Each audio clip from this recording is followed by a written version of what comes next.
आपल्या सर्व इन्स्टा फॅमिलीला गुढीपाडव्याच्या व नवीन वर्षाच्या खूप खूप शुभेच्छा। नवीन वर्ष तुमच्या आनंदाच्या भरभराटीचं जावो हीच ईश्वरचरणी प्रार्थना। नमस्कार, मी आपला लाडका रामू। हिंदू नवीन वर्षाची सुरुवात आज आम्ही पाटणा देवीचे दर्शन घेऊन करणार आहोत, म्हणून आज आम्ही सकाळी 4:30 वाजता उठून पाटणा देवीच्या दर्शनासाठी पळत निघालो होतो। पहिला चेक पॉइंट वलटण फाटा झाले की आम्ही पोहोचतो पाटणा गावात। पाटणा देवीच्या मंदिरामुळे या गावाला पाटणा असे नाव पडले आहे। हमारे साथ दौड़ने में बड़े बड़े खिलाड़ी थे, एक महाबली था, दूसरा बजरंग बली था और हमारे गाव का सुलतान शक्तिमान भी था आणि बाकी काही वाळलेल्या काडीसारखे आपले काही सदस्य होते। जवळपास आमच्या गावावरून 10 किलोमीटर अंतरावर आम्ही पळत आलो होतो आणि पाटणा देवीच्या गेटवर येऊन पोहोचलो होतो, परंतु तिथे आल्यावर सकाळचे 5:30 वाजता हे गेट बंद होते। इसलिए हमारे सदस्य चिल्लाने लगे, खुल जा शिम शिम। गेट तर उघडला नाही, परंतु गेटला उघडणारा एक हाफ चड्डी वाला माणूस तिथे समोर उभा राहिला। हाफ चड्डी वाले भाई साहब ने गेट तो ओपन कर दिया, लेकिन मध्ये जाण्यासाठी आम्ही सगळे घाबरत होतो, कारण मध्ये खूप सारे वाघ आहेत। मग आम्ही आपल्या सर्व सदस्यांना गेटवर येऊ दिलो। हे बघा बजरंगबली, आणि बजरंगबलींच्या मागे मागे आपले महाबली होते।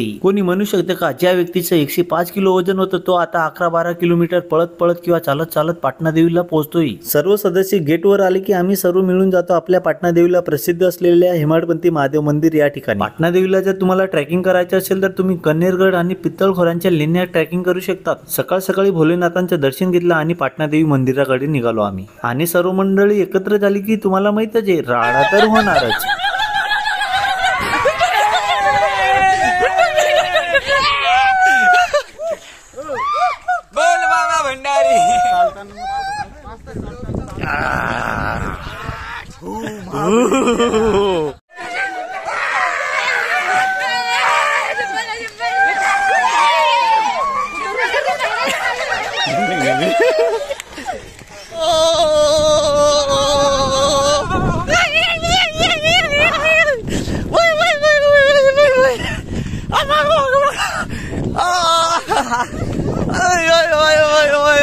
हुशार राहून जीवन जगत राहिलो तर फक्त वय वाढत असतं, आणि मित्रांसोबत असं वेडेपणा करून जगत राहिलो तर जीवनाचा आनंद भेटतो। म्हणून कधी पण वेडेपणा करून जीवनाचा आनंद घेत राहायचा। तुम्हीच बघा हा वेडेपणा।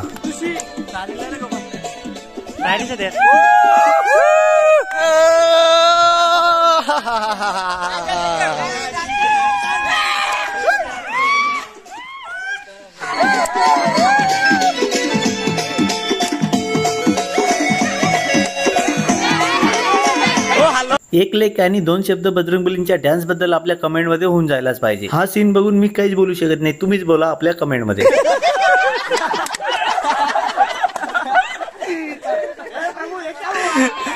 प्रभू खतरनाक सीन होतं। तुम्ही पण हसतच जात ना अजून, तर लाईक करून द्या आपल्या या व्हिडिओला। आता तुम्ही निसर्ग बघा आपल्या पाटणा देवीचं किती सुंदर आहे, आणि हे पोटे निसर्गाचा आनंद घ्यायचे सोडून आपल्या कॅमेऱ्याचा आनंद घेत होते। शेवटी आम्ही पाटणा देवी मंदिराजवळ येऊन पोहोचलो। तिथे गेल्यावर एवढं सकाळी एक पण दुकान उघडं नव्हते, म्हणून आपले सर्व सदस्य हे दुकानदार बनून गेले होते। बघा तुम्ही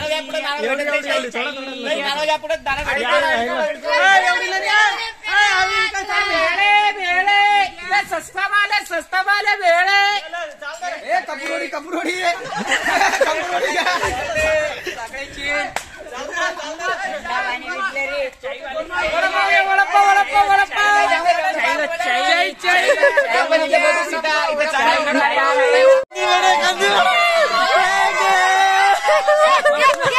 कसे वाटले मग तुम्हाला आपले दुकानदार? मस्त सकाळी स्वच्छ वातावरण असलेल्या निसर्गाचा आनंद आम्ही सगळेजण घेत होतो। हे आहेत पाटणा देवीचे मंदिर, जे गवताळा अभयारण्यात वसलेले आहे। आम्ही खूप लवकर आल्यामुळे इथं कोणी आलेलं नव्हतं, परंतु इथे खूप गर्दी असते। तर चला तुम्ही आता माझ्यासोबत आपल्या बरोबर चंडिका मातेचे तुम्ही दर्शन करून घ्या। प्राचीन काळामध्ये नक्षीदार दगडाचा वापर करून या मंदिराचे बांधकाम केलेले आहे। मंदिरामध्ये गेल्यावर मन असं एकदम प्रसन्न होतं। मंदिराचे बांधकाम हे खूप जुने असल्यामुळे तुम्हाला काही दगडाचे झीज होताना तिथे दिसेल। गदाधारी श्री विष्णू भगवानाची मूर्ती बघून तिथं मन एकदम प्रसन्न होऊन जातं, आणि त्याच्या पुढे गेल्यावर आपल्याला दर्शन होतं आई चंडिका देवीचं।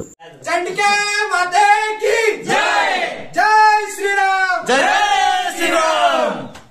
अशा प्रकारे आम्ही सर्व सदस्य आई चंडिका देवीचे दर्शन घेऊन निघतो। तुम्ही माझ्या मागे मंदिराचे बांधकाम बघू शकता। दिवसेंदिवस मंदिरासाठी वापरले जाणारे नक्षीदार दगडांची झीज होत चालली आहे। या मंदिराचे बांधकाम करण्यासाठी कोणते इंजिनियर आले होते आणि त्यांनी कोणती डिग्री घेतली असेल हे तर मला अजिबात नाही, परंतु आजच्या इंजिनियर पेक्षा 100 पटीने ते भारी होते। पाटणा देवी मंदिरापर्यंत आपले सदस्य काही रिकाम हाती आले नव्हते। रस्त्याला लागलेल्या आंब्यांच्या झाडांच्या कैऱ्या त्यांनी तोडून आणले होते, आणि ते कैऱ्या खाल्ल्यावर माझ्या तोंडाच्या रिएक्शन वरून तुम्ही ओळखू शकता की ते कैऱ्या किती गोड असेल।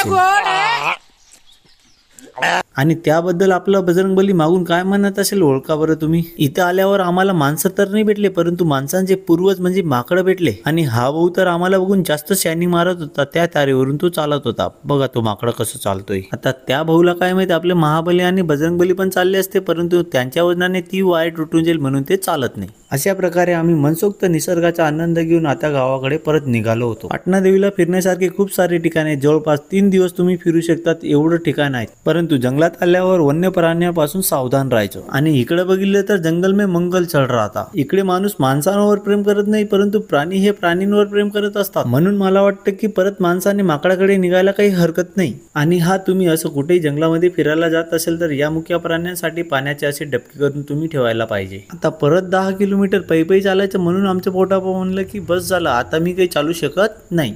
म्हणून आम्ही पाटणा गावात पेट पूजा करतो. मग तिथे आपले महाबली आपल्या मुलींच्या वाढदिवसानिमित्त सर्व सदस्यांना लस्सी पाजतात. तुम्ही केव्हाही पाटणा देवीला गेले की श्री नवनाथ डेअरीवर लस्सीचा आनंद एक वेळेस नक्की घ्या. आपले सर्व सदस्य तर एवढे खुश झाले होते की जसे वाळवंटामध्ये त्यांना पाणी भेटलं असेल. आता खाण्यापिण्याच्या गोष्टीमध्ये आपला बजरंगबली पुढे नाही राहील तर कोण राहणार आहे. आता तेवढ्याने आमचे पोट काही भरत नाही, म्हणून आम्ही 20-20 रुपये जमा करून भेळ मागवतो आणि त्याचा स्वाद घेतो. तुम्ही पण असंच आपल्या मित्रांसोबत फिरायला जा आणि निसर्गाचा आनंद घ्या. आणि आपल्या व्हिडिओचं स्वाद घेऊन झालं असेल तर व्हिडिओला लाईक करून घ्या, आपल्या युट्यूब चॅनलला सबस्क्राईब करा आणि आपल्या इंस्टा आयडीला फॉलो करा.